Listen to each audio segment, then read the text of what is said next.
However, trouble emerged among the members of the Philadelphia crime family.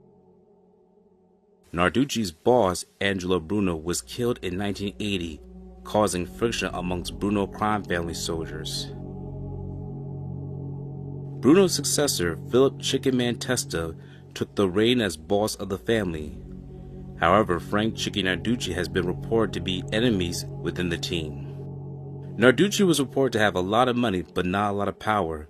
When Bruno was living the final moments of his life, he was at odds with his underboss, Philip Testa. Bruno was expected to demote Testa and make Narducci as his underboss. However, Bruno was killed before getting the approval of a commission.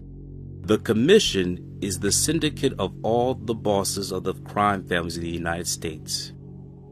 Therefore, Narducci was left in a stagnant position, and the seeds of treachery were planted all over the crime family of Philadelphia.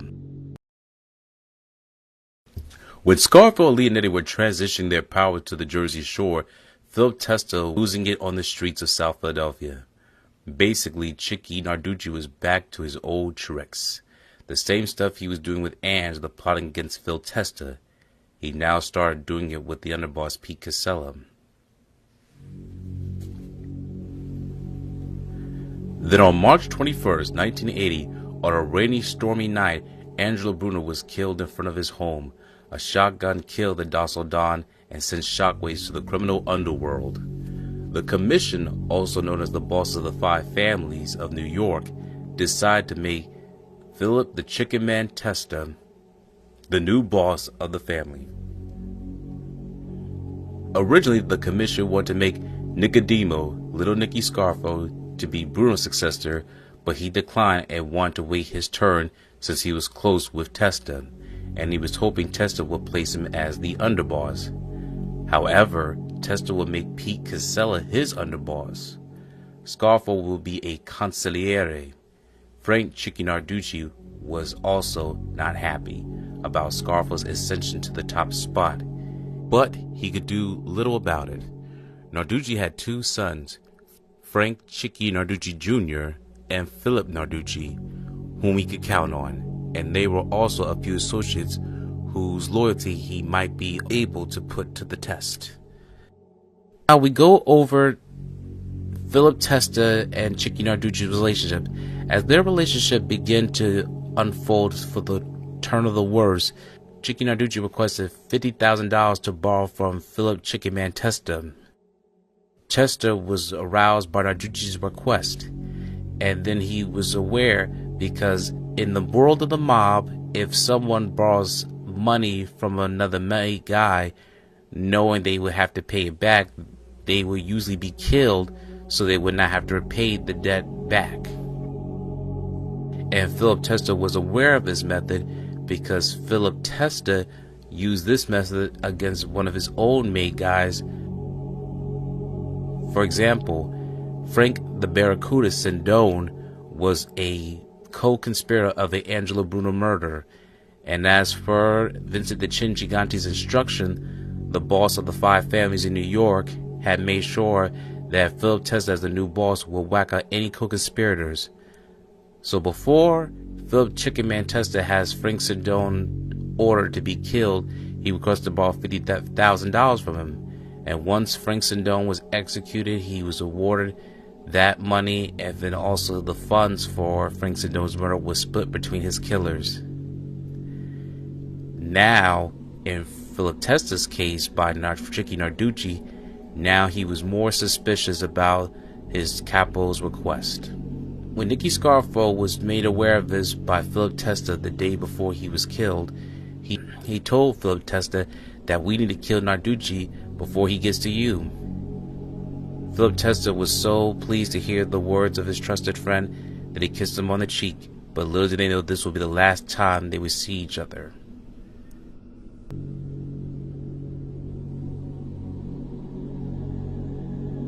As a result, Philip Testa was killed by a bomb placed under his porch.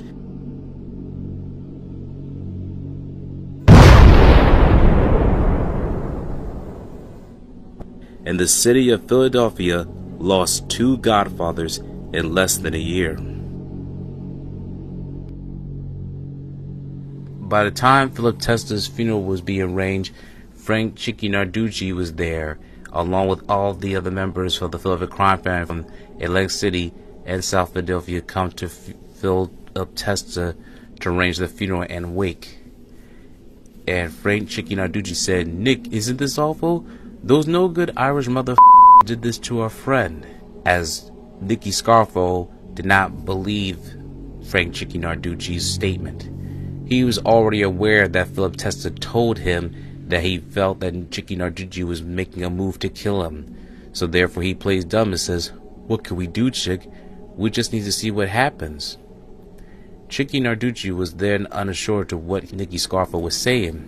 Chicky Narducci comes up to my uncle and says, "Pete Cassell wants to see you after a way to sort some things out. We want you to come to John Capello's house." Now John Capello, who was a captain, is Pete Cassella's brother-in-law. His house is where Philip Leonetti, I got made. These guys knew my uncle was making moves with the other captains, and my uncle was almost certain that Pete Casella was in on the plot against Phil Testa with Chicky Narducci. So this is it. This on the other sit down with my uncle. My uncle tells Chicky, "I'll be there. Me and Chucky will come." And Chicky says, "Good. We'll straighten things out." Now I'm standing there and I'm hearing all of this, and I look at Chicky Narducci dead in the eye and I say, "I want Johnny Capello to come with me and Lawrence at the 9M bar as insurance."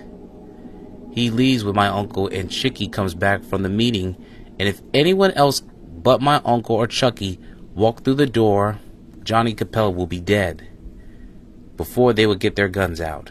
Do you understand me?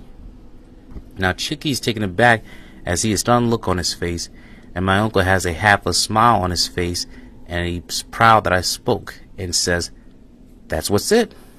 That's what it is." Johnny Capello waits with my nephew until me and Chucky get back. Chicky kind of stammers a bit and says, "Okay, Nick, we just wanted to talk, that's it." And my uncle says, "Fine, we'll be there."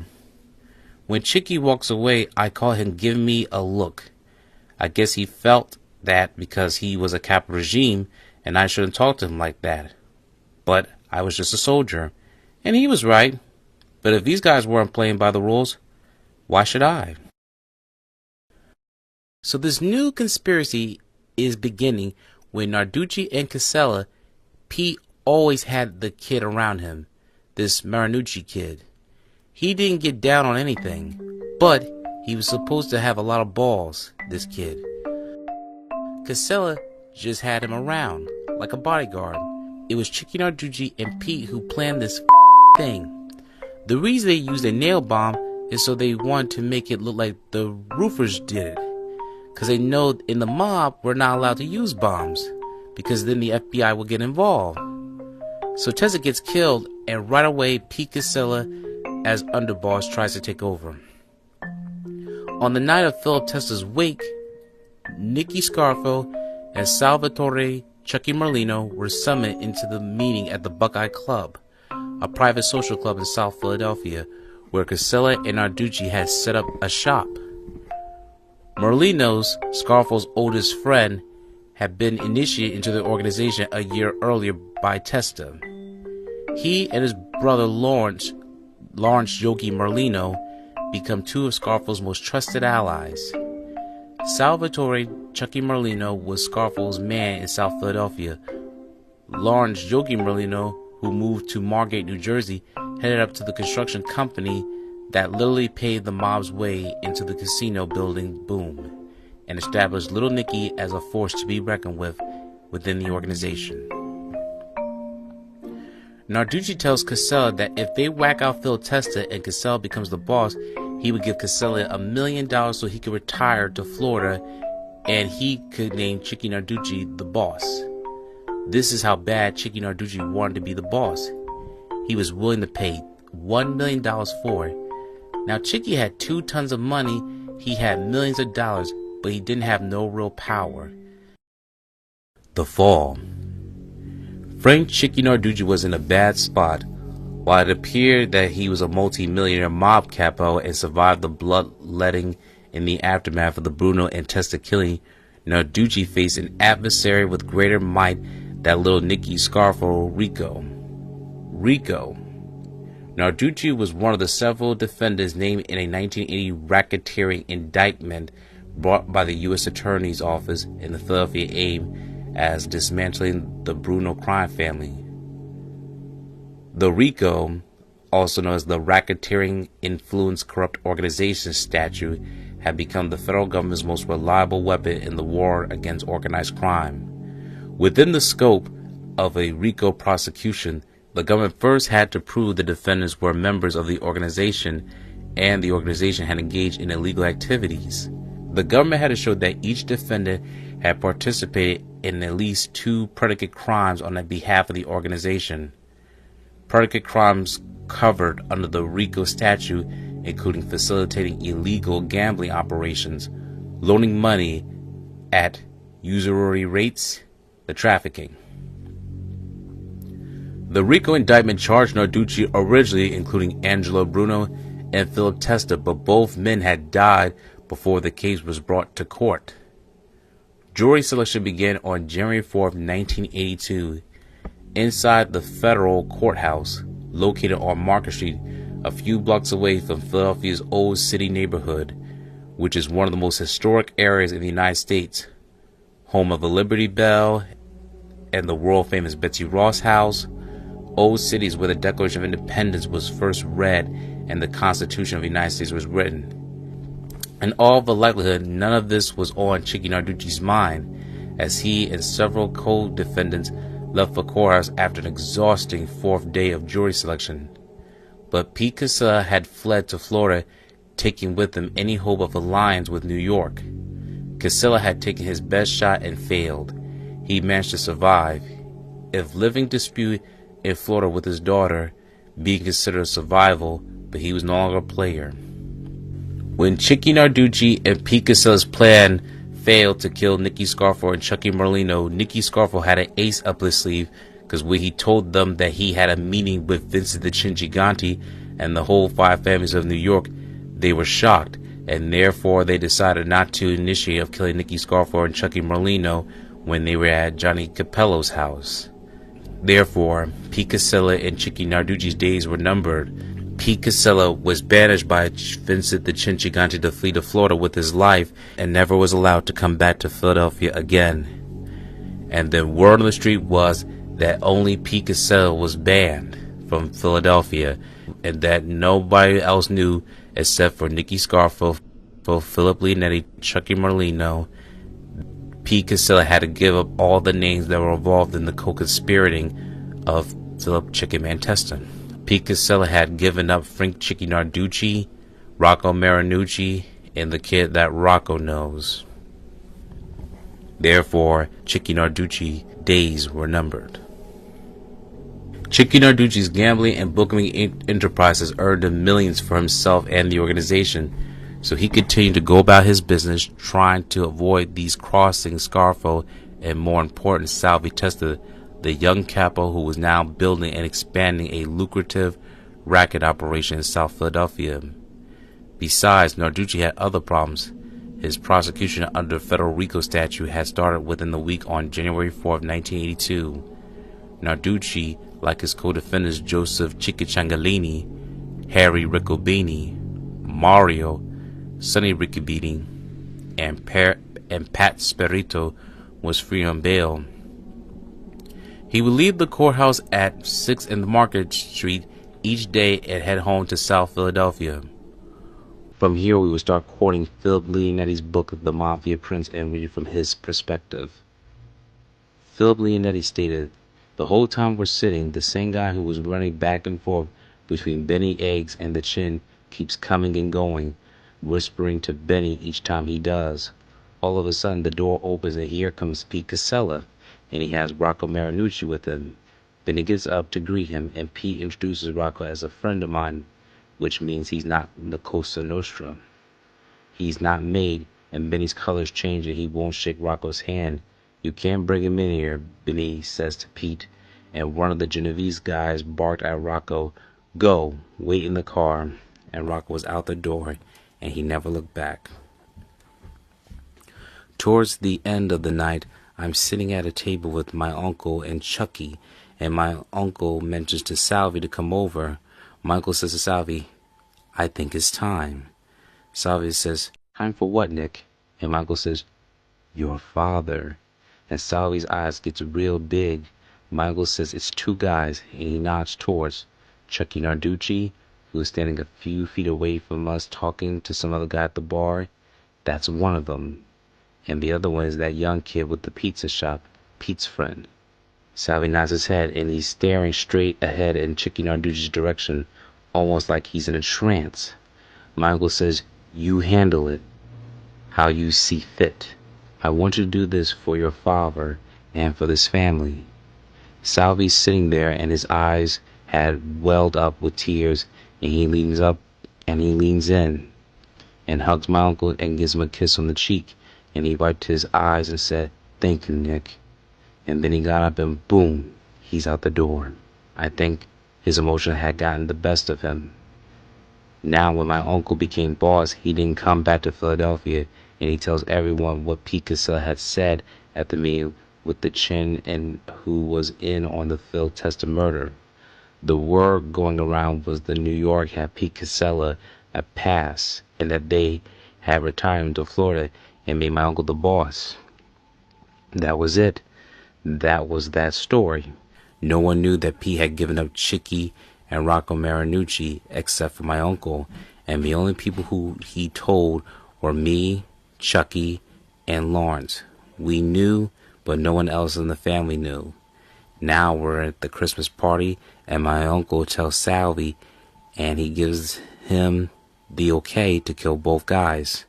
It was a great way to end the new year. On January 7th, a Thursday, the trial broke late in the afternoon.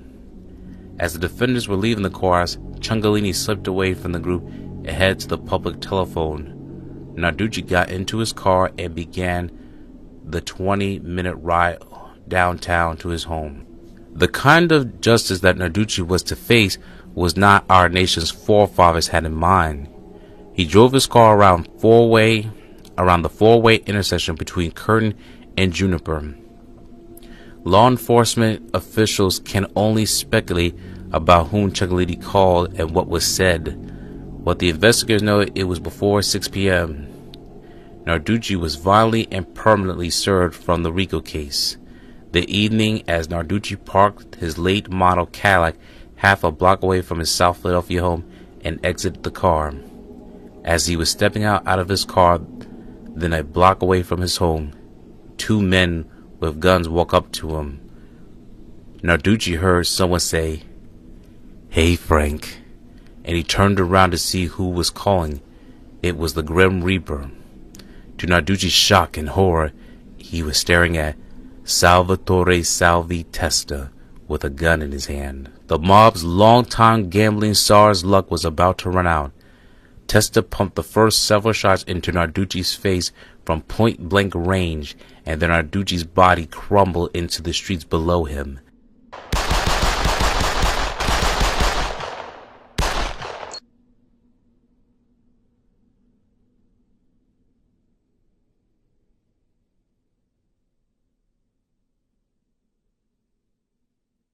Police say it happened around 5:45 this evening, about 1.5 hours after he left his federal racketeering trial in Independence Mall. Frank "Chicky" Narducci parked his late model Cadillac Seville near the alleyway on Curtin Street, about 50 yards from his home around the corner in the 3200 block of South Broad.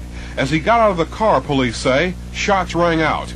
Narducci was hit 9 times. He was carrying $800 in cash and checks. We have no witnesses this time, Vernon. We don't know. We know that we've been hit with multiple gunshot wounds. We know that he was in court until late this afternoon. We know this is where he usually parks every night. And so yet another classic mob hit here in South Philadelphia. The top 4 members of the old Bruno gang are all dead now. Police sources tell me that they believe that the New York mob is responsible. They speculate also that Atlantic City is still the disputed turf. Vernon Odom, Channel 6 Action News in South Philadelphia. But unlike previous suspected mob hits, Insurello did not have a known criminal record, and was not suspected as a key mob figure. His only known brush with the law was a federal indictment charging him with falsifying Army records. How's your health these days? Not so good. But it was a 12-gauge shotgun and not poor health that killed off 69-year-old Bruno. So the wars began, and of these three men who took control after Bruno's death, only Scarfo is left. Philip Chicken Man Testa, blown up by a bomb on his front doorstep. Frank Chicky Narducci, shot 10 times. Experts say what's at stake is control of numbers rackets, loan sharking, and drugs. Scarfo is said to want it all, and the battle has...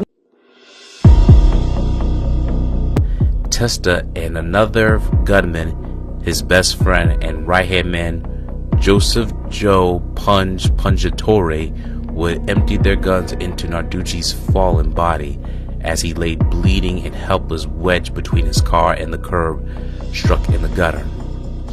When it was over, Narducci was dead, having been shot 10 times in the face, head, neck, and chest. Salvie was on cloud 9 after he killed Narducci. That's how much he hated him for what he had done to his father. He would brag about it and said, "I made sure he knew it was me, and I gave him a second so he knew what was coming. You shouldn't have seen the look on his face when he knew I had him." The revenge of killing Chicky Narducci could be justified by Narducci's involvement in the bombing death of Philip Testa. But Scarfo's next killing seemed to be rooted in only pure evil and vindictiveness. Narducci died bleeding in the gutter. Several years later, Caramandi, Nick the Crow Caramani, Thomas Del Gioro identified the shooters in the Narducci killing as Salvatore Testa and Joey Pungatore. Testa fired the first shots and later bragged to Del Giorno that he waited until Narducci was looking him in the eye before opening fire. "I wanted to see it coming," said Testa, who asked Scarfo for the Narducci contract in order to avenge his own father's death.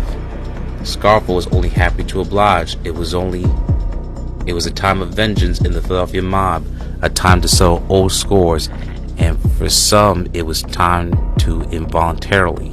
According to George Anastasia's Blood and Honor, it was one of the bloody ironies of the Philadelphia underworld that Narducci brothers was members of the Scarfo hit squad. Scarfo, after all, had approved the January 1982 murder of their father, Frank Chicky Narducci.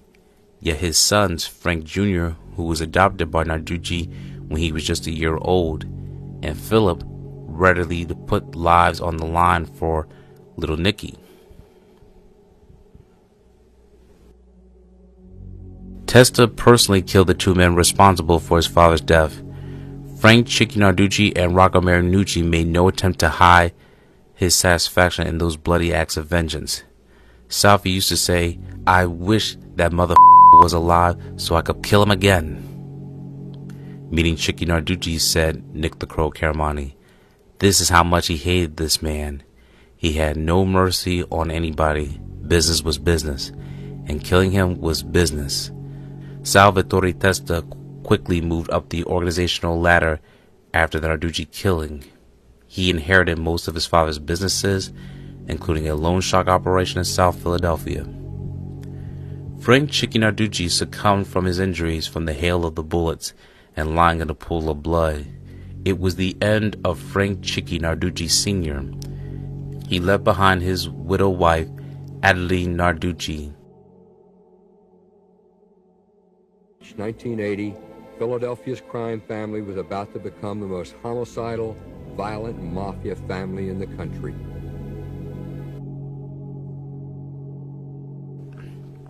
He left behind his widow wife, Adeline Narducci, his children, Susan Baldino, Philip, and Frank Chicky Narducci Jr., whom he adopted, and more. Frank Chicky Narducci's son would later work for his killer, Salvie Testa, as a street soldier for the mob. Testa told directly that he killed their father, and because Narducci Sr. killed Salvie Testa's father. Years later, Adeline Narducci's, whose sons were languishing in the Philadelphia Detention Center, began to taunt and berate Nick the Crow Caramandi, screaming and insulting the shadow and lazy summer afternoon. Her daughter joined in the verbal assault with more than a dozen sun-tanned tourists looking to the shot of amazement. But there was little doubt about Narducci women who recognized them. Their anger and hostility, however, probably saved his life if they had not shouted out. When Nick the Crow Caramandi was an informant, Caramandi might have not been aware that he had been spotted. Their screams set off a federal alarm. Within hours, the FBI had closed down the Ocean City condo and spirited Caramandi to another, more secure location. Frank Narducci Jr. becomes a hitman for the Scarfo family, convicted of the murder of Frank D'Alfonso and of the federal RICO charges. At the time of the book of Blood and Honor, he was serving a life sentence plus 30 years.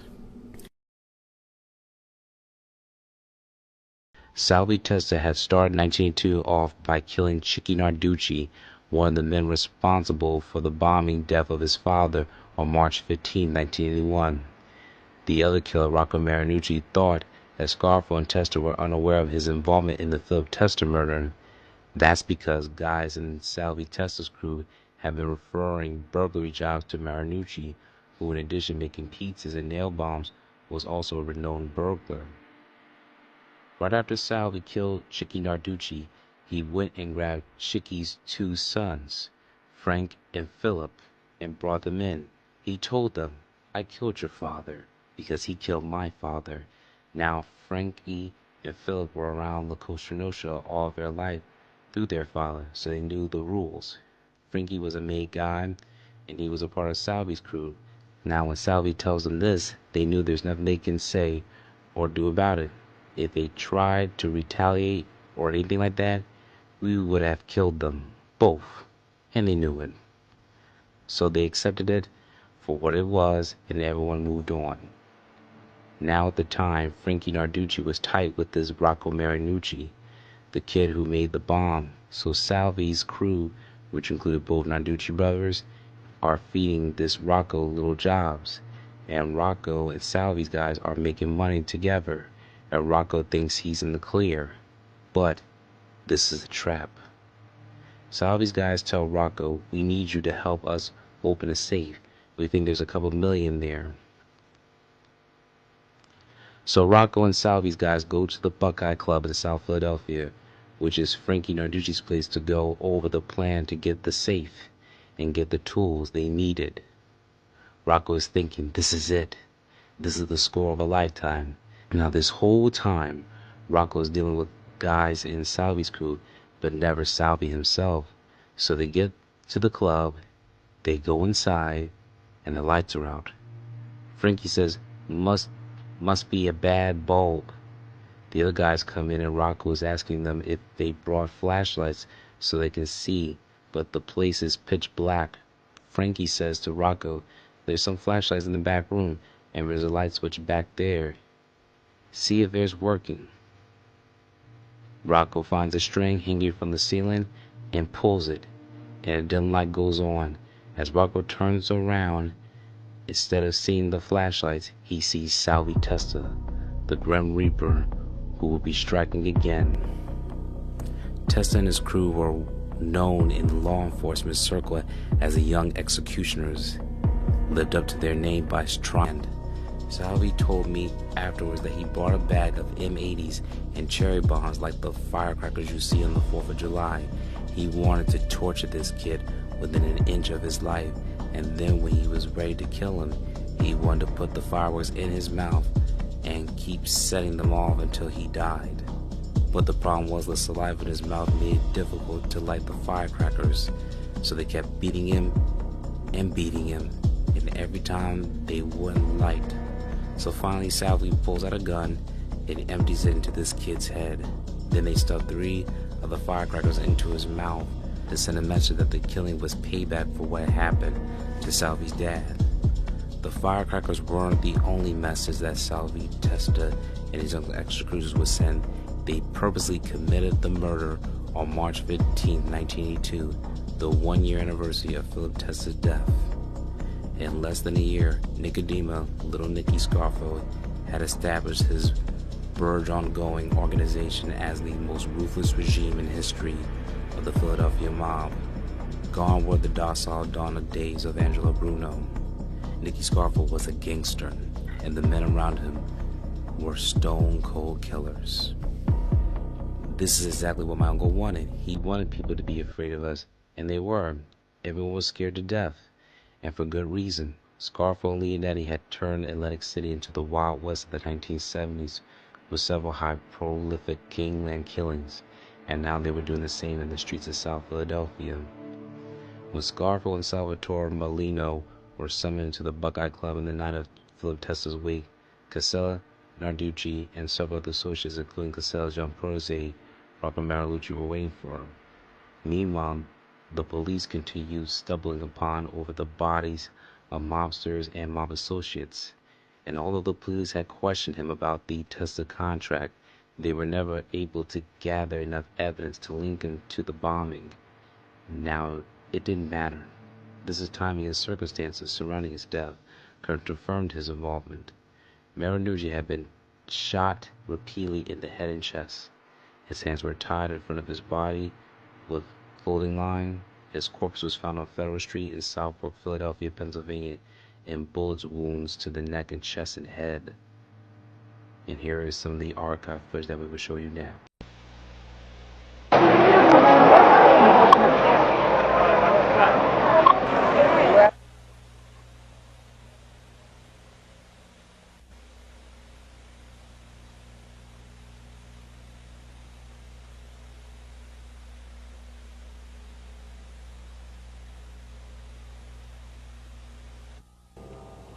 March 15, 1981. This house looked like Berlin after the Blitz. The house and Phil Testa were blown to bits.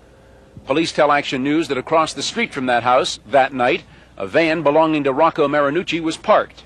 They say it's no coincidence that 1 year to the day later, Marinucci was murdered and that 3 cherry bombs were stuffed in his mouth. Police say it looked like a case of mob revenge. This is the 1980 report of the Philadelphia Crime Commission, authored in large part by Gino Lazzeri, former FBI agent. We talked by phone tonight about Rocco Marinucci. Well, that's identified basically as a guy that likes to talk. He's a tough guy, let's just say that, tough little guy. Exactly 1 year ago tonight, Phil Testa's house was bombed, and a van which they say belonged to Marinucci was parked across the street, and there's speculation that he was killed today in retaliation for having killed Testa. That makes a lot of sense, Mark, in view of the fact, that Testa has some family left that's still alive, and possibly someone would, if someone would pass on information that so-and-so was responsible for the killing of your father, I think that, being Italian myself, I think that I could understand some reasoning behind it. Although I'm not for a minute suggesting that anyone in the family is retaliating for their father in this particular case. All this violence started here 2 years ago next Sunday, March 21st, 1980. The local godfather, Angelo Bruno, gunned down in front of his house on Snyder Street. Since then, a dozen mob-related deaths, and experts like Gino Lazzeri don't think it's over yet. I'm Mark Howard, Channel 6, Action News.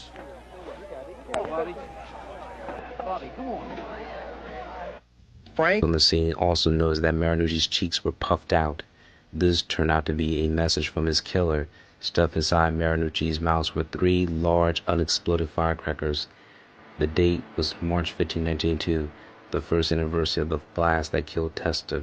Rocco Marinucci was 30 years old. He was survived by his wife Sheila and his parents. He is buried in the Holy Cross Cemetery, the same cemetery his victim and killer, the Testa family, are also buried there as well.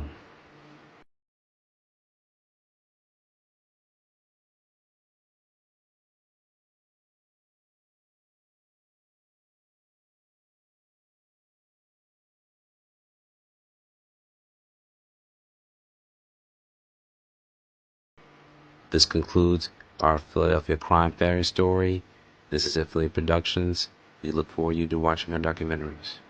Thank you for watching this video. Please be sure to subscribe to our channel and check out more of our content. Feel free to give your feedback and suggestions on who we should do next in the comments. This is Infinitely Productions. We love you!